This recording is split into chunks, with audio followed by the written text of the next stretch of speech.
الحمد لله رب العالمين والصلاة والسلام على أشرف المرسلين سيدنا محمد وعلى آله وصحبه أجمعين ومن تبعهم بإحسان إلى يوم الدين رب اشرح لي صدري ويسر لي أمري واحلل عقدة من لساني يفقه قولي أما بعد فالسلام عليكم ورحمة الله وبركاته. Barakallahu fikum à tous d'avoir répondu présent à l'invitation, comme a dit notre frère Othman. Certains font d'autres choses, profitent du beau temps. Nous sommes ici, walhamdulillah. On n'oublie pas de purifier notre intention, on sait pourquoi nous sommes là. Et donc, je remercie tous les organisateurs de cette rencontre pour leur invitation, l'honneur est pour moi. Et donc, on m'a demandé, ou j'ai choisi, de parler de la femme en islam. Est-ce que c'est bon pour le micro ou... C'est bon? J'ai l'impression. La femme en islam. Alors, souvent l'islam est attaqué par cet angle-là de sa considération pour la femme. Comment est-ce que l'on considère la femme en islam? Et déjà, je voudrais vous prévenir que mon thème, ou en tout cas la façon dont je vais l'aborder, sort un petit peu du thème général qu'est la famille. Parce que je ne vais pas parler de la femme en islam uniquement en tant qu'épouse ou en tant que mère, mais aussi en tant qu'être humain et en tant que femme. On va essayer, avec le temps qui m'est imparti, on va essayer justement de traiter de ce sujet sous tous ses aspects, parce qu'une femme n'est pas seulement une mère ou une épouse, c'est aussi un être humain et une femme tout simplement. Et donc, on va voir quelque chose qui est très important à comprendre, même pour les autres sujets, pas uniquement celui de la femme. C'est qu'aujourd'hui, on nous présente deux modèles de considération ou de compréhension de ce qu'est la femme et de son statut, deux modèles qui en vérité ne correspondent pas à la vision islamique et à la compréhension islamique. Le modèle qu'on nous présente, c'est, surtout depuis une cinquantaine d'années et l'émergence du féminisme, c'est que voilà, l'idéal de la femme, c'est la femme indépendante, qui travaille, qui n'est pas sous l'autorité de son mari, qui peut faire tout ce que l'homme fait. Il n'y a aucune différence entre les rôles de l'homme et de la femme. Aussi la femme qui se sert de ses atouts physiques en les montrant à tout le monde, parce que la pudeur c'est une aliénation, c'est une restriction de la liberté. Donc elle peut montrer et offrir son corps à qui elle veut, c'est ça la liberté, c'est ça l'émancipation de la femme. En gros, c'est ce à quoi on nous appelle à croire aujourd'hui. C'est évidemment pas du tout la vision islamique, je ne vous apprends rien. Mais l'alternative qu'on nous propose, c'est, on va dire, la vision de la femme occidentale au XIXe siècle, jusqu'au XIXe siècle. C'est-à-dire la femme à propos de laquelle on se demande si elle a une âme. Est-ce qu'elle a une âme ou est-ce qu'elle est comme les animaux? La femme qui n'a le droit à rien, ni droit de propriété, ni droit de vote, ni droit de quoi que ce soit. La femme n'est réduite qu'à s'occuper de son foyer, faire la cuisine, faire le ménage, s'occuper des enfants, et c'est tout. Sinon, elle a le droit de se taire. C'est un peu aussi en caricaturant un peu, mais c'était aussi la vision de la femme en Occident jusqu'au XIXe siècle. Et ça non plus, ça n'est pas la vision islamique. Ça non plus, ça n'est pas la vision islamique. Il ne faudrait pas croire que, parce que nous sommes globalement opposés évidemment à la conception actuelle de la femme ou à celle à laquelle on nous appelle, il ne faudrait pas croire que parce que nous n'adhérons pas à ça, alors nous avons une conception du statut de la femme qui est celui de la femme occidentale jusqu'au XIXe siècle et malheureusement aussi qui ressemble au statut de la femme parfois chez les musulmans aujourd'hui.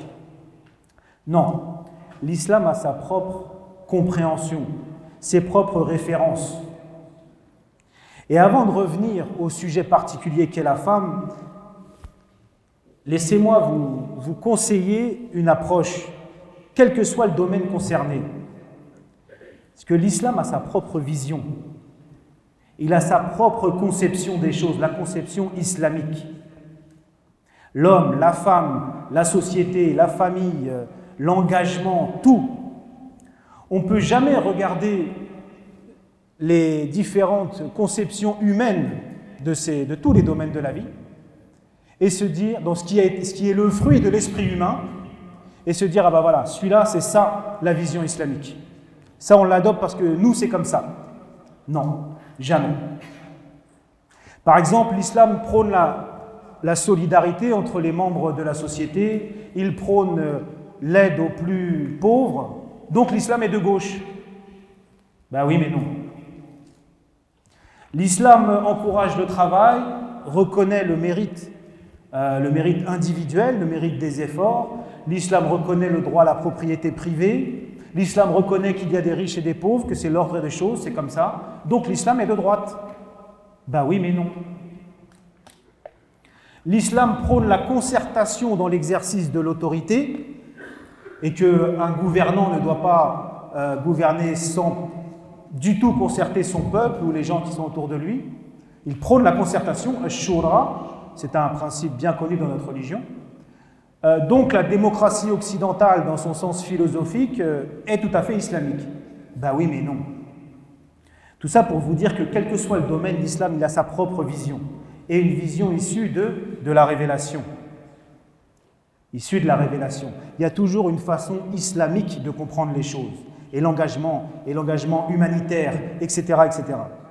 Donc, on va trouver dans les courants de pensée humains des points communs, forcément. Et il va y avoir certains courants de pensée plus proches que d'autres de la vision islamique. Mais faire un copier-coller, non, ce n'est jamais possible. Il y aura toujours des ajustements à faire. Et même plus que des ajustements. Même si on peut trouver des points communs entre une conception humaine et la conception islamique, il y aura toujours une divergence fondamentale entre les deux. Cette divergence fondamentale, c'est la base sur laquelle la pensée, elle se fonde, sur laquelle l'action, elle se fonde. La base pour nous, c'est quoi? Quel que soit le sujet, le tawhid, quelle que soit notre conception des choses, quel que soit le sujet dont on parle, ça se fonde sur la recherche de la satisfaction d'Allah subhanahu wa ta'ala et d'établir le système de vie que Allah a créé. Et avec comme objectif, d'obtenir la satisfaction d'Allah subhanahu wa ta'ala et d'être fidèle à notre rôle d'être humain, de khalifatullah fil ard, de successeur d'Allah sur terre. Ce sera toujours ça, le socle, la base de notre façon de voir. C'est de là que tout part et ça va conditionner donc aussi les objectifs de nos actes. Alors qu'une idéologie qui n'est pas issue de la révélation, elle aura un socle différent. Elle partira d'une base différente et donc elle aura des objectifs différents. Donc attention à toujours avoir une vision, une compréhension islamique des choses. Et de dire cela, ça n'empêche pas que parfois on peut collaborer avec les non-musulmans dans une action en se basant sur nos points communs. Oui, on va avoir des divergences de fond, etc. Mais on peut, en se fondant sur ce qui nous rapproche, on pourra s'associer avec des non-musulmans dans des actions. Ça ne veut pas dire qu'on se coupe d'eux. On a l'exemple du prophète sallallahu alayhi wa sallam qui avait été appelé, qui avait participé à Hilf al-Fudul lors de la Jahiliya, avant d'avoir la révélation. Il y avait, pour ceux qui ne connaissent pas, les notables de Quraysh, donc la tribu du prophète sallallahu alayhi wa sallam, qui s'étaient mis d'accord pour, alors qu'il y avait eu un litige entre un commerçant et son fournisseur, un commerçant étranger avait été victime d'injustice, le fournisseur n'avait pas été honnête, et donc les notables de Quraysh s'étaient mis d'accord pour, si cela arrive, eh bien on se regroupe pour porter assistance à celui qui a été traité injustement, pour qu'à la Mecque, eh bien, que cela n'arrive pas. Ou si ça arrive, il y a comme un comité pour arranger les choses. Ça, c'était avant la révélation. Le prophète, sallallahu alayhi wa sallam, avait participé à ça. Et après la révélation, il dit dans un hadith que si maintenant dans l'islam, on m'appelait à participer à ça, eh bien j'y participerais. Parce que là, on voit que c'était quoi? C'était le fait de rétablir la justice. Alors quand les non-musulmans veulent rétablir la justice, ce n'est pas avec la même intention et les mêmes objectifs que nous quand on veut rétablir la justice. Nous, on le fait pour Allah subhanahu wa ta'ala. Mais on peut collaborer avec eux tant que eh bien, l'objectif il est commun, enfin le but de l'action il est commun. Le prophète sallallahu alayhi wa sallam a dit, si aujourd'hui dans l'islam, on m'avait appelé, eh bien j'y participerais. Ça voudrait dire qu'il aurait participé, il aurait collaboré avec des idolâtres pour quelque chose qui est tout à fait islamique, qui est l'établissement de la justice. Mais comme je disais, dans notre façon de voir, d'un point de vue idéologique, il y aura toujours une différence. Parce que l'islam, il est divin. Et donc, il est unique. Il ne se calque jamais complètement sur une compréhension humaine. Et bon, pour la conception de la femme, c'est pareil. Pour la conception de la femme, c'est pareil. Et aujourd'hui, étant donné la forte pression qui nous pousse à nous faire adhérer à cette vision féministe des choses, cette conception si particulière de l'émancipation de la femme, et en fait c'est une vision tout à fait extrémiste. Comme on nous pousse à aller vers cet extrême-là, eh bien on a parfois le réflexe, nous, d'aller dans l'extrême inverse. On a le réflexe d'aller dans l'extrême inverse. Et donc d'épouser la grille de lecture qu'on veut nous imposer, alors que nous, en tant que musulmans, on a notre propre grille de lecture. Donc on nous dit, je caricature encore, mais on nous dit, bah voilà, la femme, elle doit travailler à l'extérieur, et le rôle de mère au foyer, c'est rabaissant et c'est une injustice. Et ben nous, on a tendance à répondre, bah, la femme, elle doit rester chez elle, elle n'a pas le droit de sortir. En fait, c'est comme si on se définit contre ce qu'on nous propose. On ne vient pas avec notre conception des choses, on réagit à ce vers quoi on veut nous pousser. Comme ils autorisent tout, nous on interdit tout. Alors que réagir à un extrême en allant dans l'autre extrême, ça c'est un réflexe typiquement humain. Ça c'est un réflexe typiquement humain. L'être humain, quand il est livré à lui-même, il fait comme ça. Il va dans un extrême, il se rend compte que c'est un extrême, il va dans l'autre extrême. Il suffit de regarder l'histoire un peu des civilisations. Ça a été ça.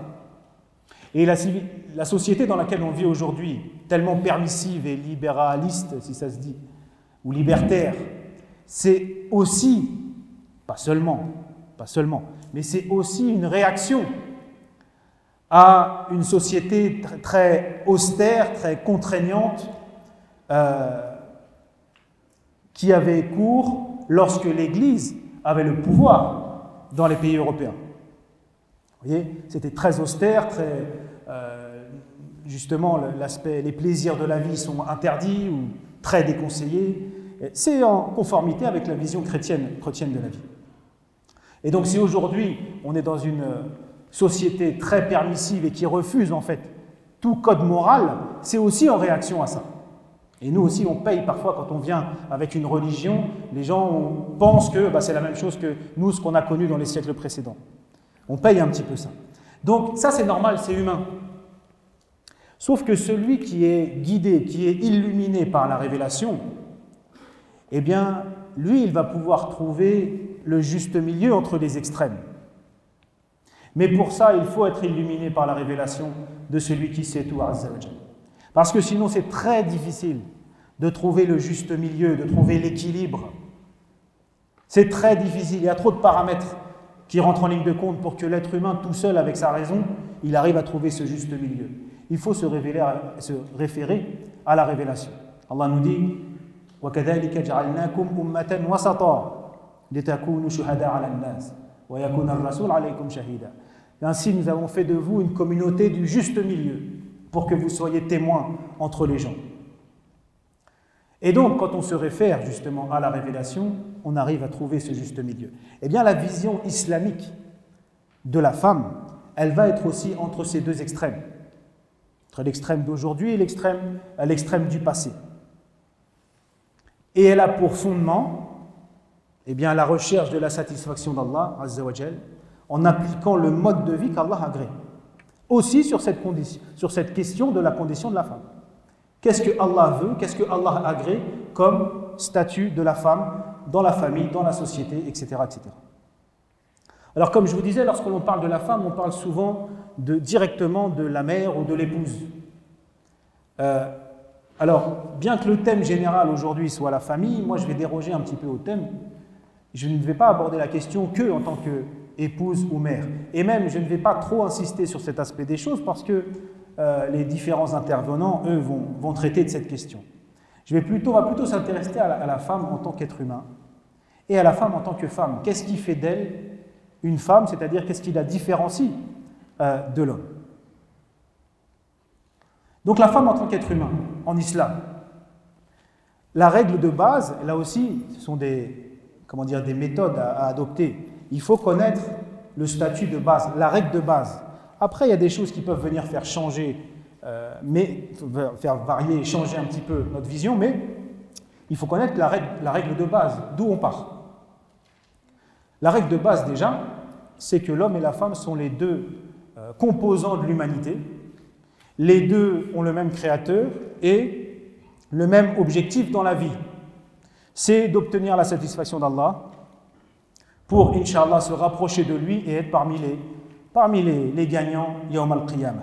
Et les deux sont responsables de leurs actes et seront jugés là-dessus. Vous voyez, quand je vous disais qu'autrefois, ici, on se demandait si la femme avait une âme, déjà, la règle de base en islam, c'est que la femme, elle a une âme comme l'homme et qu'elle aussi est responsable de ses actes et aura en rendre des comptes yawm al-qiyamah. Allah nous dit فَاسْتَجَابَ لَهُمْ رَبُّهُمْ أَنِّي لَا أُضِيعُ عَمَلَ عَمَلٍ مِّنكُمْ مِنْ ذَكَرٍ أَوْ أُنْثَى. Leur Seigneur leur répondit, je ne laisse se perdre la récompense des œuvres d'aucun d'entre vous, homme ou femme. Allah précise, ذَكَرٍ أَوْ أُنْثَى. Il nous dit aussi وَمَنْ يَعْمَلْ مِنَ الصَّالِحَاتِ مِنْ ذَكَرٍ أَوْ أُنْثَى وَهُوَ مُؤْمِنٌ فَأُولَٰئِكَ يَدْخُلُونَ الْجَنَّةَ وَلَا يُظْلَمُونَ نَقِيرًا. Quiconque, homme ou femme, Allah précise, accomplit des bonnes œuvres, des œuvres pieuses tout en étant croyant, entrera au paradis et ils ne seront pas lésés, fût-ce du creux d'un noyau de date. Et il y a beaucoup d'autres versets en vérité, ce sont des exemples où Allah réaffirme l'égalité entre l'homme et la femme en précisant min dhakarin wa untha, l'égalité devant son jugement.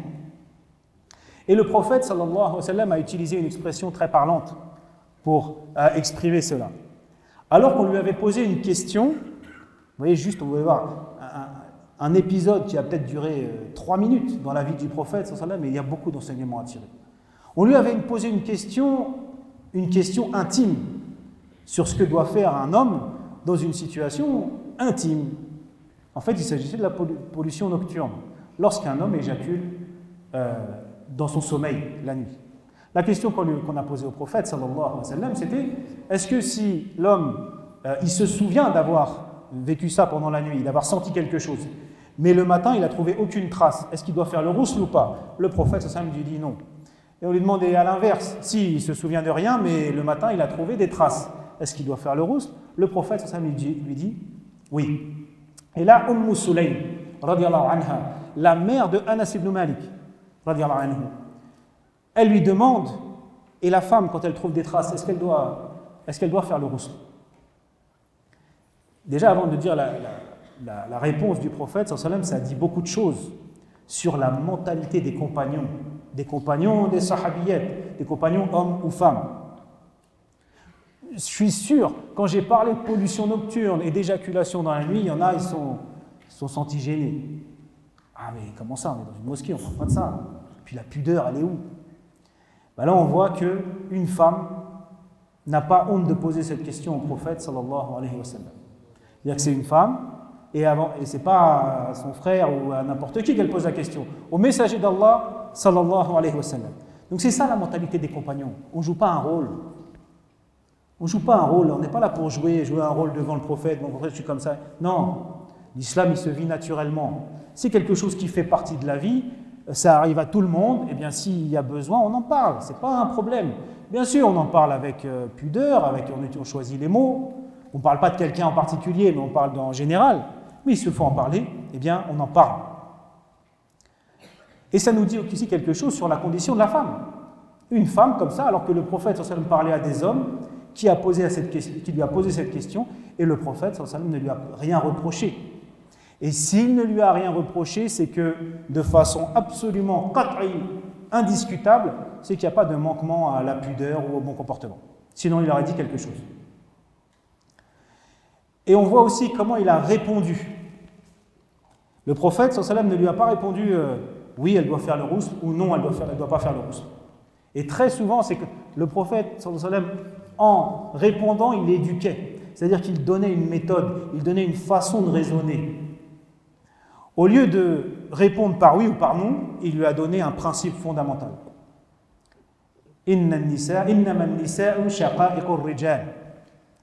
Certes, les femmes sont les sœurs germaines des hommes. Shaqa'iq, c'est le pluriel de shaqiqa. Ça veut dire sœur, mais c'est pas comme ourt. Ourt, ça peut être demi-sœur, sœur de même père ou de même mère. Alors que shaqiqa, c'est sœur du même père et de la même mère. Et donc il lui a répondu en lui disant, les hommes et les femmes c'est pareil, les femmes sont les sœurs germaines des hommes. Et de ce hadith, les savants ont conclu que, bien que les règles qui sont valables pour les hommes le sont aussi pour les femmes. Par défaut, c'est comme ça. Même si Allah, dans le verset où le prophète, sallallahu alayhi wa sallam, dans le hadith, parle des hommes ou parle au masculin, et par défaut, c'est valable aussi pour les femmes. Sauf si on a un autre dalil qui vient nous apprendre que non, là, c'est spécifique pour les hommes et c'est spécifique pour les femmes. Évidemment, il y a des questions qui sont questions de famille, questions de divorce, des questions de purification.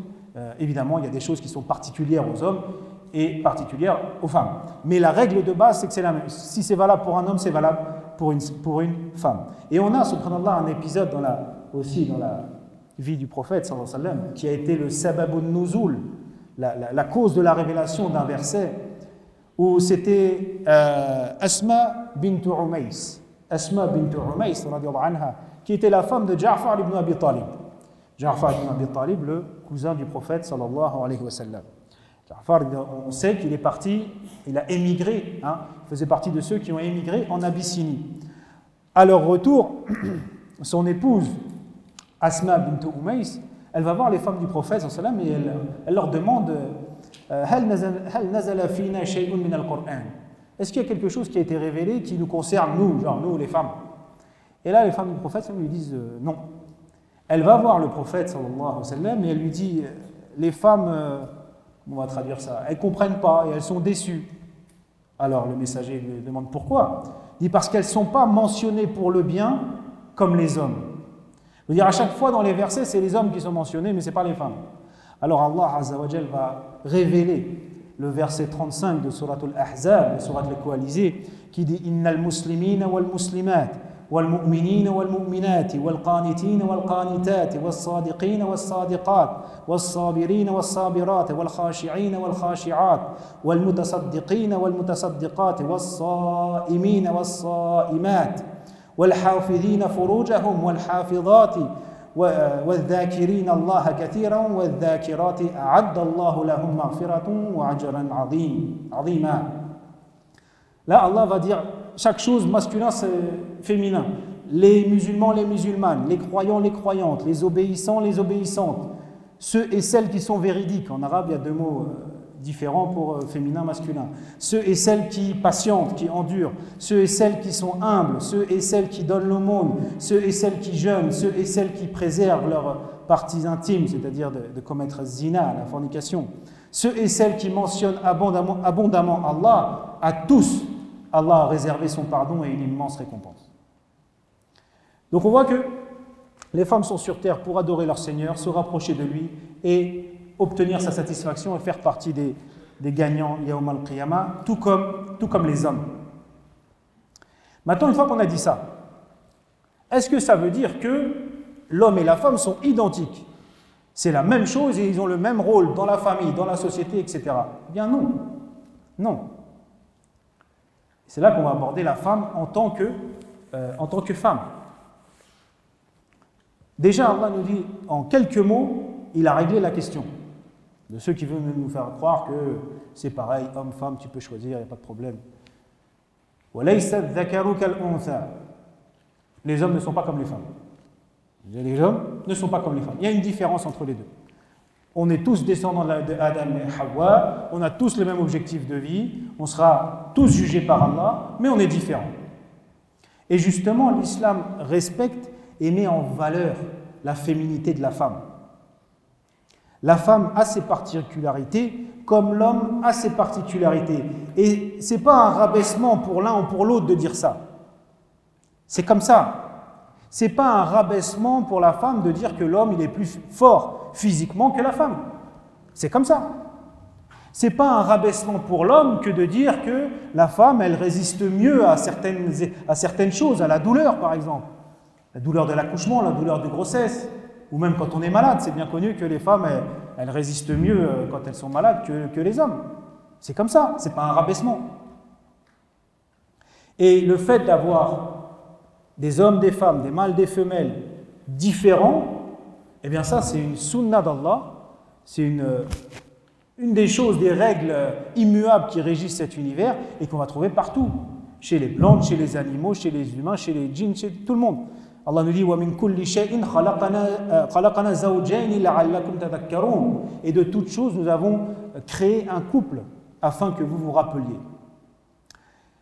Et en fait, ces différences, ces particularités, c'est très important de les préserver parce que c'est ce qui fait quoi? C'est ce qui fait que l'homme et la femme sont complémentaires.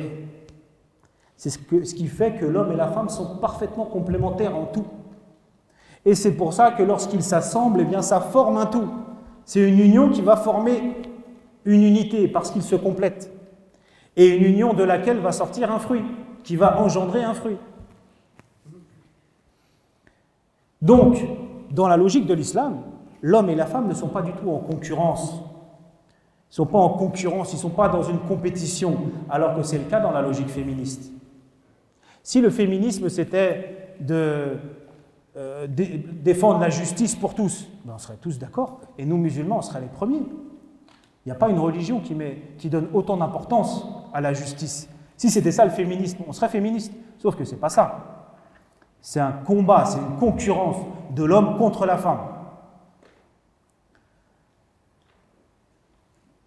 Et d'ailleurs, une concurrence qui amène à effacer les différences.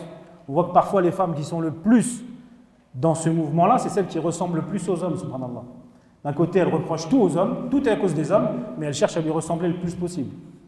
Et les modèles masculins qu'on nous propose, en général, c'est pas très viril. La virilité, c'est pas trop ça. C'est ça qu'on nous présente, parce que c'est l'idéologie qui est en train de se mettre en place. Et donc ça efface ça inverse les valeurs et ça efface les spécificités. Et donc, s'ils étaient identiques, eh bien, ils ne seraient pas complémentaires, l'homme et la femme. Donc, pour garder cette harmonie, eh bien, il va falloir préserver justement ces spécificités et même les nourrir. C'est pourquoi le messager d'Allah, sallallahu alayhi wa sallam, a été dur. Il a été dur envers l'homme qui imite la femme et la femme qui imite l'homme. Des mots il a parlé de malédiction. لعن الله المتشبهات من النساء بالرجال والمتشبهين من الرجال بالنساء. Allah a maudit la femme qui imite l'homme, qui cherche à imiter l'homme, et l'homme qui cherche à imiter la femme. Al-la'n, la malédiction, c'est quelque chose de fort et quelque chose que le prophète sallallahu alayhi wa sallam n'utilisait pas comme ça pour rien. Dans un autre hadith, il nous dit la yanzurullahu azza wa jalla ilayhim yawm al-qiyamah. 3 profils, Allah ne les regardera pas yawm al-qiyamah. Al-aaqu li walidayhi, celui qui désobéit à ses parents. Al-mar'atu al-mutarajjilah, la femme qui se conduit comme un homme. Wad-dayuth, Dayuth, c'est l'homme qui justement n'a pas de virilité, n'a pas de jalousie pour sa femme, etc. Donc, il faut préserver et nourrir ces spécificités. Et c'est ça le respect. On respecte une femme parce que justement on respecte sa féminité, comme on respecte un homme parce que justement on respecte sa masculinité. Et donc, l'islam va préserver ça. Comment la préserver? Par exemple, parmi les caractéristiques féminines, on va dire l'embellissement, la beauté, c'est quelque chose de féminin. C'est reconnu pour l'homme et la femme. C'est-à-dire que le musulman, il se doit d'avoir une apparence soignée. Il faut faire attention, même s'il y a des limites, évidemment. Mais la piété, c'est pas d'avoir les cheveux décoiffés, d'avoir des vêtements froissés, déchirés. Non, ça, c'est pas la vraie piété. Ça c'est la piété des menteurs. Ça. L'islam demande à ce qu'on ait un aspect soigné. Donc pour l'homme aussi, mais la femme encore plus. Par exemple, pour l'homme, l'islam considère que porter des bijoux en or ou des vêtements en soie, c'est trop, c'est interdit. C'est interdit l'or et la soie. Parce que c'est donner trop d'importance justement à l'embellissement pour l'homme.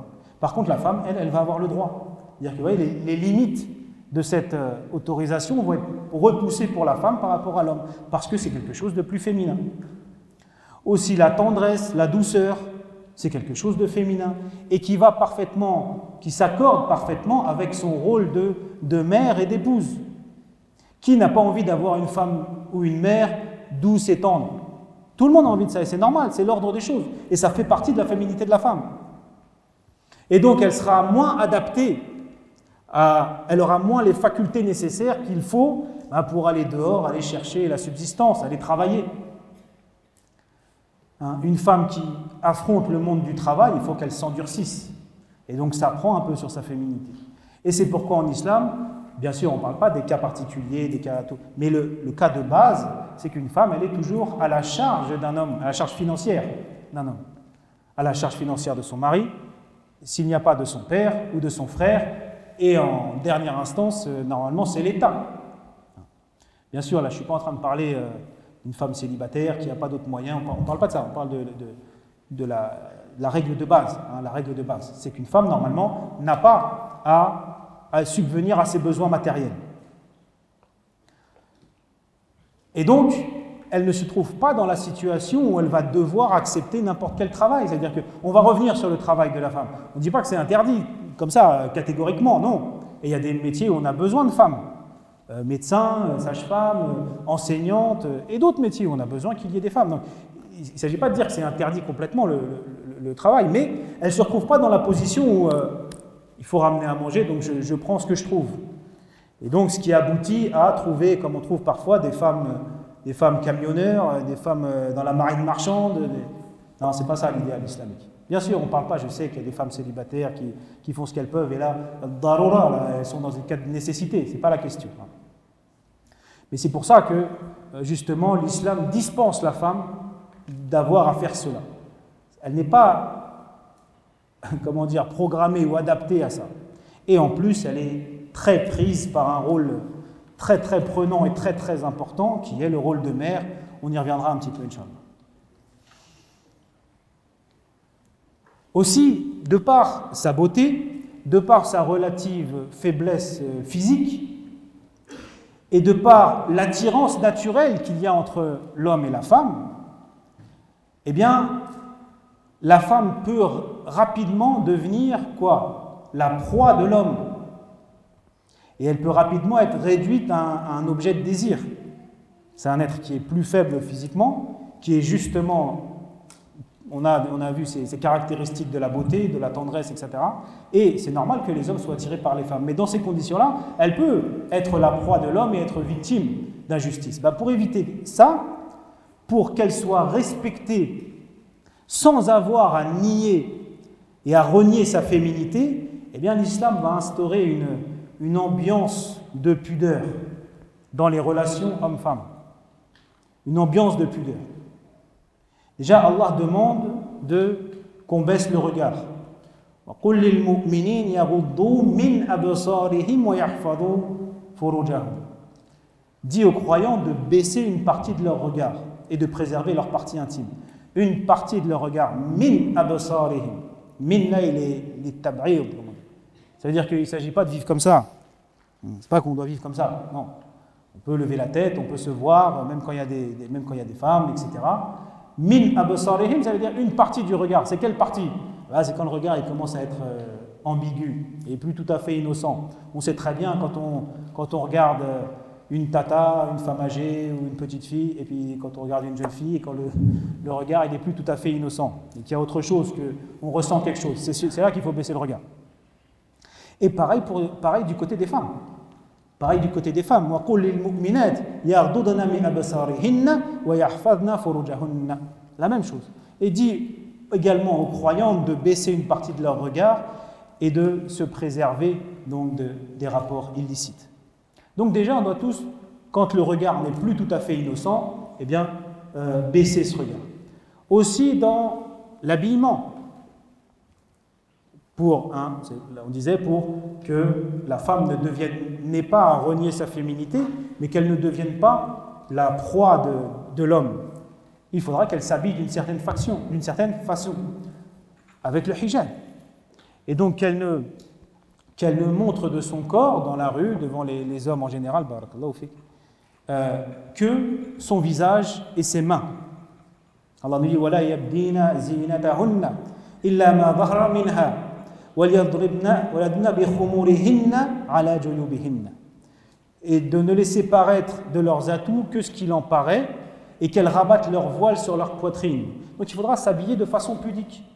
Alors, ouais, je fais une parenthèse, normalement il n'y a pas besoin de faire cette parenthèse, mais je vais la faire quand même, vu tout ce qu'on entend aujourd'hui. Il n'y a aucune divergence sur l'obligation du hijab. Il n'y a jamais eu aucune divergence sur l'obligation du hijab. Il y a des divergences sur le niqab.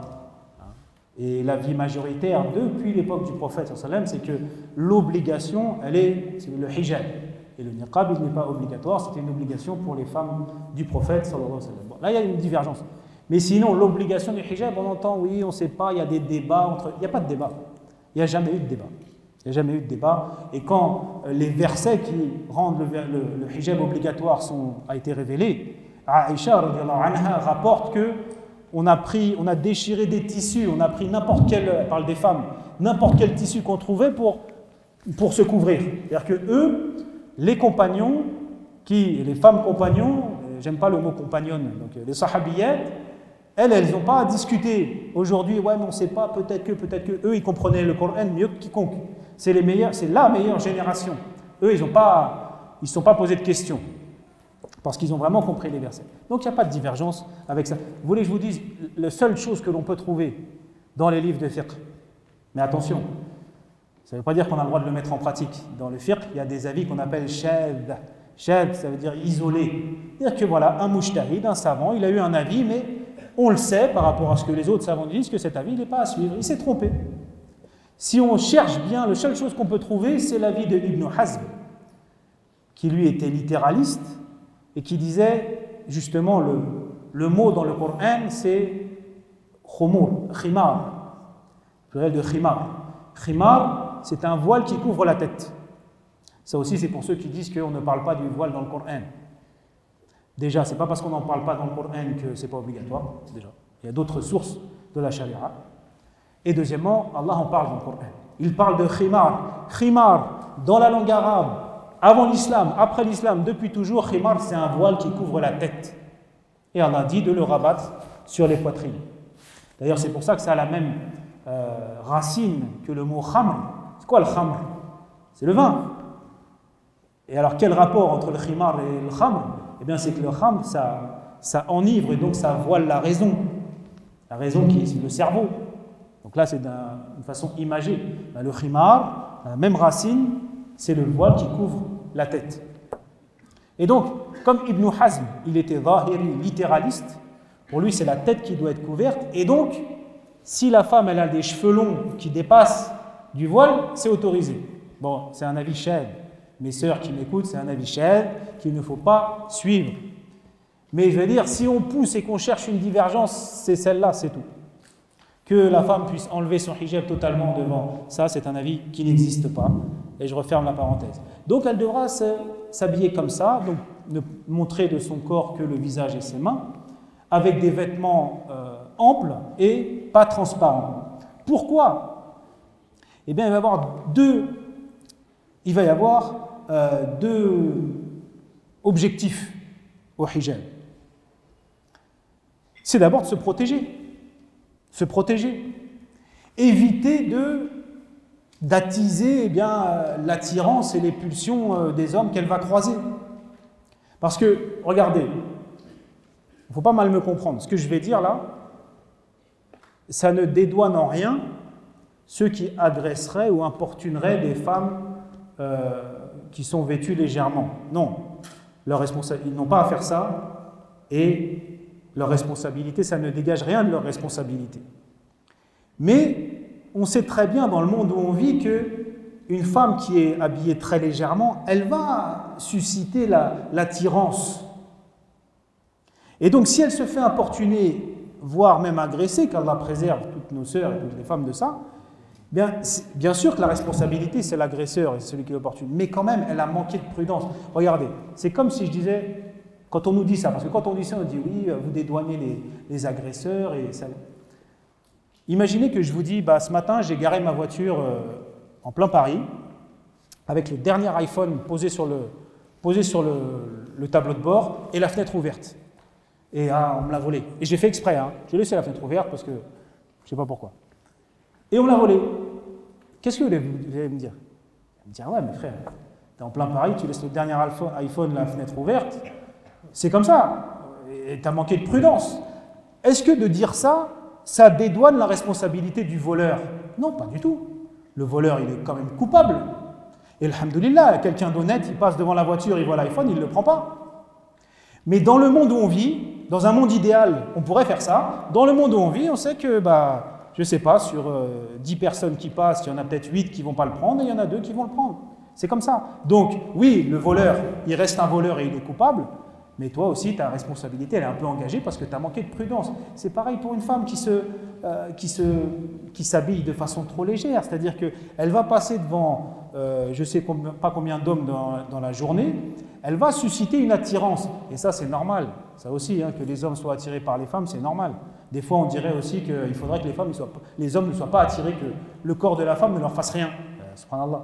C'est normal, ça. Au contraire, si un homme n'est pas attiré par le corps de la femme, c'est là qu'il y a un problème. Ça, c'est normal. Ben oui. Donc, elle va susciter ça. Alors, c'est pas pour ça qu'il faut lui sauter dessus. Les hommes, ils doivent se contrôler, etc. Et la majorité des hommes vont se contrôler, comme un certain nombre ne vont pas prendre l'iPhone dans la voiture, mais dans tout ce qu'elle va croiser, il y a beaucoup de chances que certains ne se contrôlent pas et l'importunent, voire l'agressent. Ça n'enlève rien à la responsabilité de l'agresseur, mais c'est comme ça. Elle manque de prudence. Ce n'est pas sa responsabilité qui est engagée, mais quand même, c'est comme s'il ne viendrait pas à l'idée de laisser un iPhone comme ça avec la fenêtre ouverte. Eh bien, c'est un petit peu la même chose. Donc, elle va se protéger par le hijab. Et vous voyez, les prescriptions d'Allah Azza wa Jal, elles sont cohérentes. C'est-à-dire qu'on demande aux hommes de baisser le regard, et aux femmes d'ailleurs, de maîtriser ses pulsions, etc. Et à la femme, on lui demande d'éviter d'attiser ses pulsions, en se couvrant. Donc tout le monde va dans le même sens. C'est pas on dit aux femmes, allez-y, vas-y, habille-toi comme tu veux, fais ce que tu veux, montre tout. À l'homme, on lui dit, vas-y, profite de la vie, c'est bien, il faut que tu profites, mon fils, t'es jeune.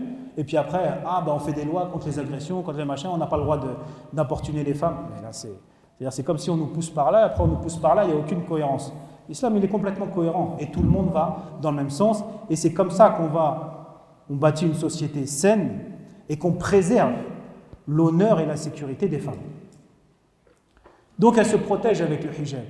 Elle n'a pas à renier sa féminité, et en même temps, elle se protège pour ne pas être la proie des hommes. Mais il y a un autre objectif aussi. Il y a un autre objectif au hijab. C'est quoi? C'est de faire apparaître sa personnalité. Et c'est là le vrai respect de la femme. Parce qu'il faut être clair, quand un homme il voit les atouts physiques d'une femme, il ne voit rien d'autre. C'est une attirance physique, ça veut dire ce qui est plus subtil à percevoir, c'est balayer. Et il ne verra que ça. Et donc, ça va cacher ces autres qualités qui peuvent être l'intelligence, la sensibilité, la compétence, je ne sais quelle autre qualité intérieure. Et ça va être ça, un des maqasid du hijab, c'est de faire apparaître sa beauté intérieure, et c'est vrai, la beauté de sa personnalité. C'est cacher ses atouts extérieurs pour faire apparaître ses atouts intérieurs. Cacher son corps pour faire apparaître sa personnalité. Parce que dans la société, en dehors de l'intimité avec son mari, c'est sa personnalité qui doit être mise en valeur. Ce n'est pas ses atouts physiques. Son intimité physique, ça, c'est réservé ça à celui qui s'est engagé envers elle. Engagé à s'occuper d'elle, à la protéger, à fonder une famille, c'est-à-dire son époux. Mais ce n'est pas au premier venu comme ça d'avoir accès à ça. Non, au premier venu, il n'a pas accès à cette intimité-là. Par contre, dans la société, c'est sa personnalité et ses autres compétences qui doivent être mises en valeur. Et quand une femme, elle est considérée que de par son physique, elle est réduite à un objet de désir pour les hommes. Et ça, c'est un rabaissement. Et aujourd'hui, vous allez me dire qu'avec les publicités qu'on voit, on met une femme nue pour vendre n'importe quoi, pour vendre une voiture ou des chaussettes, tout ça pour attiser cette attirance et avoir des clients. Ça, c'est l'émancipation de la femme, ça, c'est la liberté de la femme, subhanallah. Elle n'a jamais été moins respectée qu'aujourd'hui, la femme. Et aussi, la pudeur, ça n'est pas que dans les vêtements. C'est discrétion dans la démarche, les paroles, dans l'aspect général. Ça qui est demandé aux hommes et qui est aussi demandé aux femmes. Donc ça aussi pour mes sœurs qui m'écoutent, parfois on voit des femmes qui ont un hijab, mais la pudeur elle n'est pas là. Et donc l'objectif, le maqsad du hijab, il n'est pas respecté. Allah, quand il prescrit quelque chose, il y a des objectifs qu'il aime se voir se concrétiser. Des objectifs, et donc il faut que ces objectifs ils soient respectés. Allah nous dit وَلَا يَضْرِبْنَ بِأَرْجُلِهِنَّ لِيُعْلَمَ مَا يُخْفِينَ مِنْ زِينَتِهِنَّ qu'elles ne frappent pas le sol avec leurs pieds pour que l'on sache ce qu'elles cachent comme beauté, comme parure. Il faut éviter les choses d'attirer l'attention. Ou aujourd'hui, par exemple, le bruit des talons, là, clac, clac, clac, clac, ça, clairement, ça attire l'attention et c'est tout à fait assimilable à ce à quoi Allah fait allusion dans ce verset. Aussi, il ne faudra pas mettre du parfum, parce que le parfum, ça attire, etc. etc. Donc, ce que je veux dire, c'est que le hijab est aussi une attitude générale de pudeur. Une attitude générale de pudeur. Donc, le hijab pour être protégé et pour être respecté. Pour être respecté en tant qu'individu et pas en tant qu'objet de désir. Aussi, l'islam prône une mixité qui va être cadrée. À nouveau, le juste milieu. Parfois, on a l'impression que chez nous, la femme et l'homme, il y a un mur infranchissable entre les deux, ils ne doivent pas se voir, ils ne doivent pas... Non, ça c'est une exagération. À l'époque du prophète, de toute façon, c'est comme ça. L'homme et la femme, ils sont voués à vivre ensemble dans la rue, dans les magasins, c'est comme ça. Et à l'époque du prophète, sallallahu alayhi wa sallam, il n'y avait même pas un rideau entre les hommes et les femmes dans la prière. C'est-à-dire que les hommes étaient devant, les femmes étaient derrière, mais il n'y avait rien qui les séparait. Donc, à nouveau, on est entre deux extrêmes.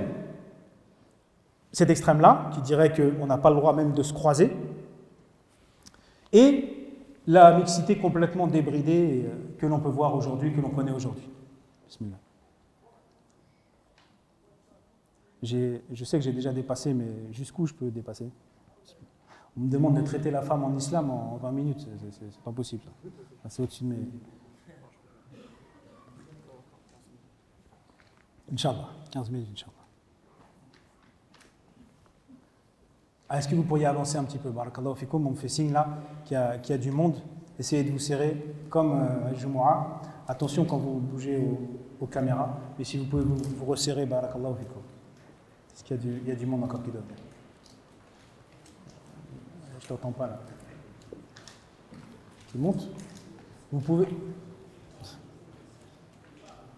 Ah oui, mes sœurs aussi, justement. On parle de vous aujourd'hui. Mes sœurs, s'il vous plaît, serrez-vous aussi, il y a beaucoup de monde. Et apparemment, il manque de la place.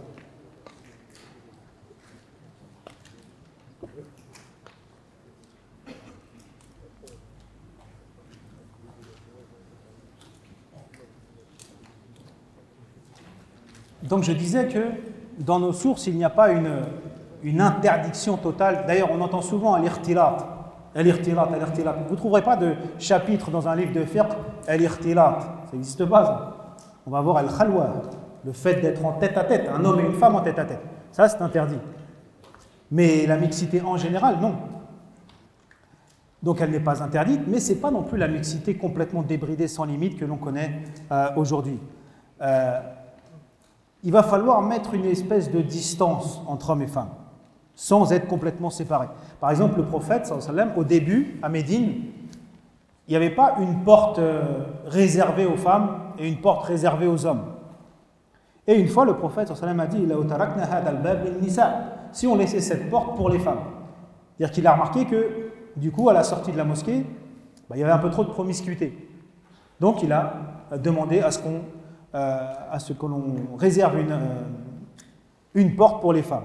Aussi, les femmes priaient derrière les hommes, mais le prophète sallam a demandé aux hommes d'attendre avant de se lever et de partir de la mosquée, d'attendre que les femmes soient parties. Vous voyez, il y a cette distance qu'il faut le mettre. Donc une distance comme ça, une attitude pudique de tout le monde, et aussi dans les discussions, on ne va pas discuter n'importe comment de n'importe quoi. Oui, je peux aussi, pas d'extrémisme, si j'ai une information à transmettre à une sœur, pour un travail, pour une activité, peu importe, j'ai une information à lui transmettre. Je peux lui transmettre cette information. Mais par contre, c'est pas ouais, ça va, tu vas bien, il t'a fait quoi ce week-end, et comment ça va, et on parle de la pluie et du beau temps, et c'est pas que j'ai une information à transmettre, c'est qu'on parle pour parler. Ça, non. Pas de familiarité comme ça. Mais par contre, si j'ai quelque chose à dire, dans le cadre d'un travail ou autre, eh bien sûr que je peux le faire. Et donc, à ces conditions, la présence d'hommes et de femmes dans un même endroit n'est pas interdite. D'ailleurs, il y a des épisodes de la vie des compagnons qui nous montrent, par exemple, une fois, un pauvre, on voit l'intelligence, subhanallah, de Asma bint Abi Bakr, la fille de Abi Bakr, un pauvre vient la voir et lui dit qu'il aimerait bien profiter de l'ombre de sa maison pour vendre de la marchandise.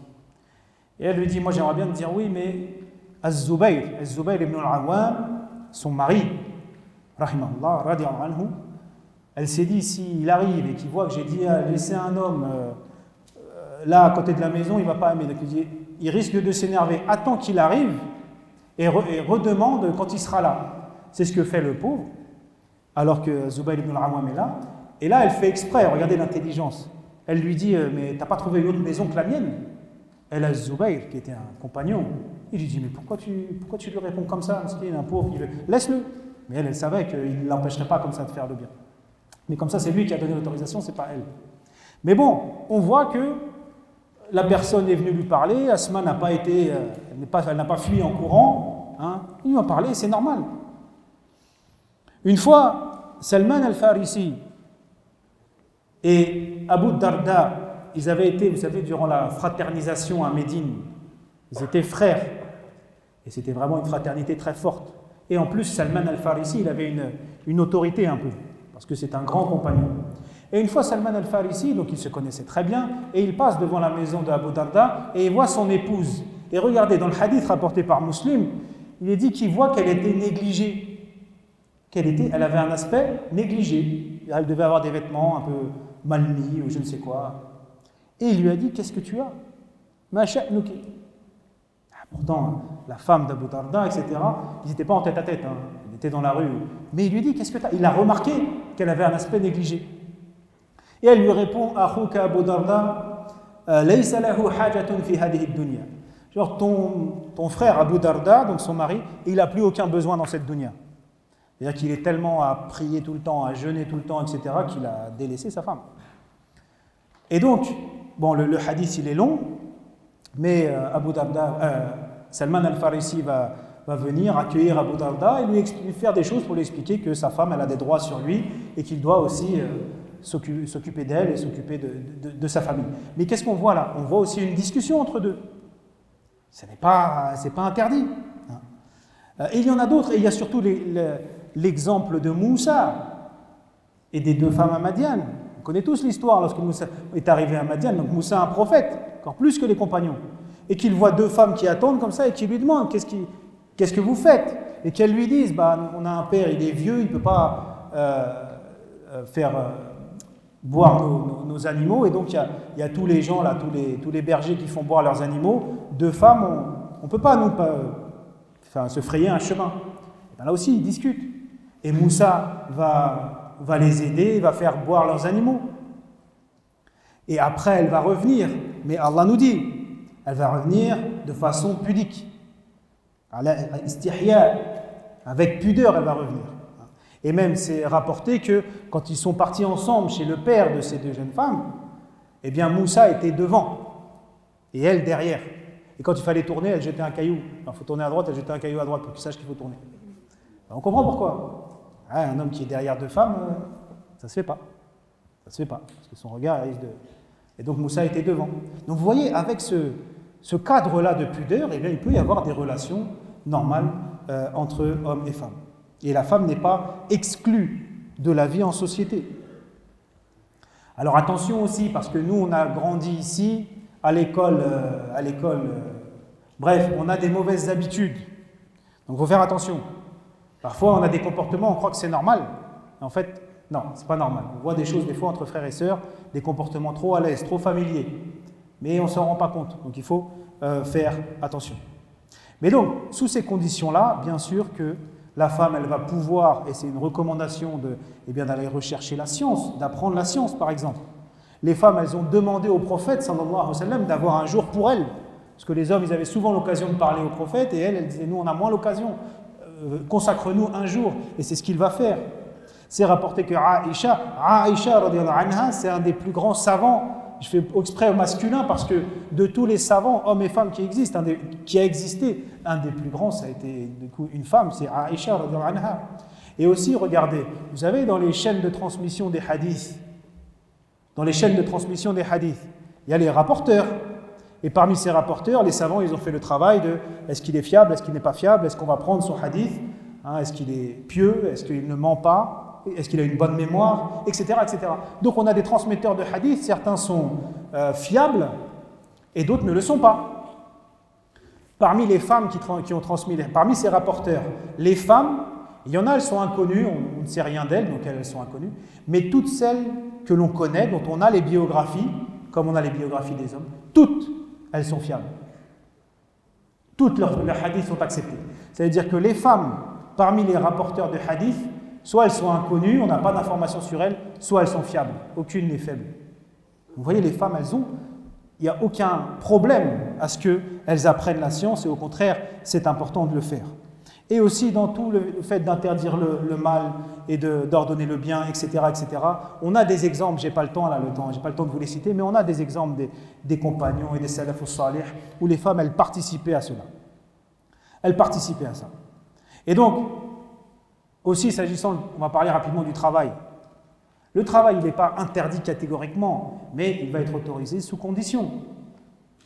Condition que la femme se retrouve déjà dans une ambiance saine. Pas obligé d'enlever son hijab et avec des hommes inconnus toute la journée, tout le temps. Non, ce n'est pas une condition saine, ça. Ce n'est pas des conditions saines. Encore une fois, je sais bien qu'une femme célibataire qui n'a pas d'autre choix, eh bien, elle fait ce qu'elle peut, miskina, elle est dans une situation de darura, de nécessité. Et on parle du cas de base. Et il faut bien savoir que c'est d'abord à l'homme de rapporter la subsistance du foyer. Et travailler pour la femme, d'accord, à condition que ça ne nuise pas à elle son premier rôle, qui est de s'occuper du foyer et de s'occuper des enfants. Eh oui, et c'est comme ça, les rôles sont distribués ainsi. Et regardez la manipulation qu'on nous fait, comment elle pourrait être retournée dans l'autre sens. Parce qu'on nous dit, oui, c'est un rabaissement, les femmes, elles sont là que pour faire à manger et s'occuper des enfants, moi aussi, je veux pouvoir travailler, je veux pouvoir... Mais si c'était dans l'autre sens, moi je pourrais dire attends, moi je ne suis pas un distributeur de billets, comment ça, moi je suis là que pour rapporter à manger et tout. Non, moi j'ai autre chose, je ne dois pas être réduit à ça, j'ai une liberté, j'ai des aspirations, etc. Oui, on pourrait faire la même chose dans l'autre sens. Mais imaginez un homme, père de famille, son frigo il est vide, et puis il dit ouais mais non, moi je ne travaille pas, j'ai des loisirs, il faut que je m'épanouisse en faisant je ne sais quoi. Qu'est-ce qu'on va dire de cet homme? Qu'il est irresponsable. Bien, la femme qui ne s'occupe pas de son foyer, qui ne s'occupe pas de ses enfants, parce qu'elle aurait d'autres aspirations, eh bien elle aussi. Sinon, comment on fait sinon? Si les deux jouent le même rôle dans le foyer, l'autre rôle qui doit être joué et qui est tellement important, le rôle de mère, qui va le jouer ce rôle? Eh bien les enfants, ils sont éduqués dans les crèches et les écoles. Alors que, est-ce que c'est rabaissant? Regardez, on a réussi à nous faire croire que c'était rabaissant pour une femme de s'occuper de ses enfants. Et qu'il valait mieux qu'elle soit, je ne sais pas, qu'elle travaille pour un patron ou que c'était plus valorisant. Qu'est-ce qu'il y a de plus noble que de s'occuper de sa progéniture? Qu'est-ce qu'il y a de plus noble que de préparer les hommes et les femmes de demain? Elles ont un rôle, mais éminemment important. Et c'est pour ça que l'islam les a préservés de devoir aller chercher la subsistance. Non, vous êtes prises par un rôle déjà à plein temps, et plus qu'à plein temps. Pas de vacances ni d'arrêt, on ne s'arrête pas à 18h. Et en plus, c'est un rôle éminemment important. Ça va conditionner l'avenir de la société et l'avenir de la communauté. Est-ce que c'est rabaissant ça? Subhanallah. Donc, toutes ces prescriptions-là, elles forment un cadre de vie qui permet de réduire l'attirance des hommes envers les femmes et vice-versa, et de ne pas tomber dans des comportements dignes d'animaux et indignes de l'être humain. Et aussi, je finis, Inch'Allah, t'inquiète pas, je suis. Aussi, donc, on va réduire cette attirance comme ça, ou les situations où ça peut déraper, mais en même temps, comme je disais tout à l'heure, cette attirance entre hommes et femmes, elle est normale, subhanallah, elle est naturelle et ça n'est pas un mal. Donc il ne s'agit pas de la réprimer complètement. Ça serait un extrême dans lequel certaines philosophies, certaines religions tombent, comme par exemple quand dans le christianisme on interdit aux prêtres et aux bonnes sœurs de se marier. Ça c'est contre nature, ça.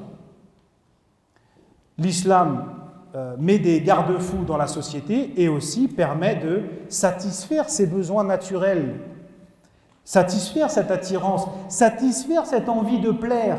Oui, de plaire, d'avoir envie de plaire à une femme, c'est normal de la part d'un homme et vice-versa pour une femme. Et tout ça, c'est pas mal, mais c'est canalisé et c'est satisfait dans le cadre du mariage.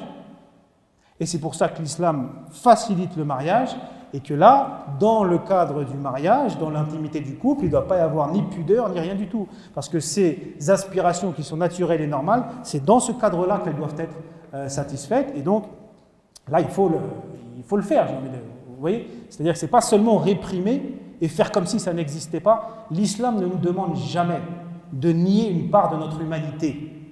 C'est la religion d'Allah, subhanahu wa ta'ala, du créateur de l'homme. Il ne nous demande pas de faire comme si, non, ces pulsions, fais comme si elles n'existaient pas.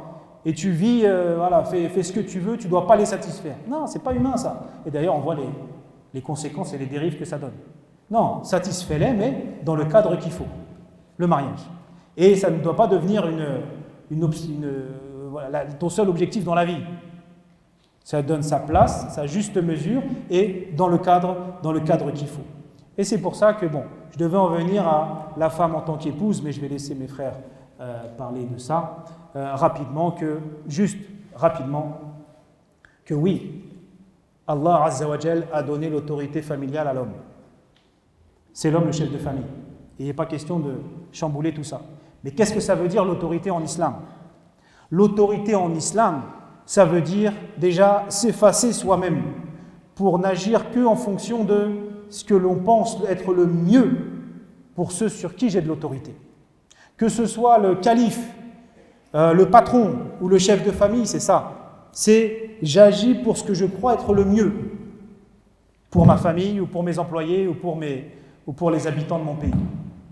Avec justice, la justice c'est la valeur la plus fondamentale dans les rapports humains. Et avec concertation. À ces conditions-là, oui, l'homme est le chef de famille, il doit se concerter avec sa femme, mais en dernière instance, c'est lui qui prend les décisions pour Allah subhanahu wa ta'ala. Et comme le prophète sallallahu alayhi wa sallam nous a dit, il doit craindre Allah dans ses prises de décision et le faire pas pour son plaisir, mais pour ce qu'il pense être le mieux. Et vous savez, je vais finir, il y a pas mal de choses à dire en disant ça, mais bon, khair, Inch'Allah. Je vais finir en vraiment citer un auteur qui n'est pas connu, mais qui gagnerait à être connu, rahimahullah, qui est décédé, et qui nous dit que, en gros, les femmes de l'époque du prophète, et c'est ça notre référence.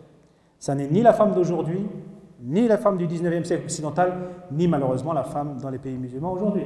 Parce qu'il ne faut pas non plus se voiler la face que parfois, il y a des injustices commises aussi. Et que parfois leur situation ressemble un peu à celle de la femme du 19e siècle en Occident. C'est un des signes de la situation décadente du monde musulman.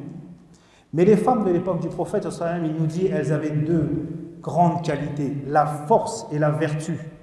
La force et la vertu. Elles étaient fortes. Ça veut dire pour la vérité, il n'y a rien qui pouvait les arrêter.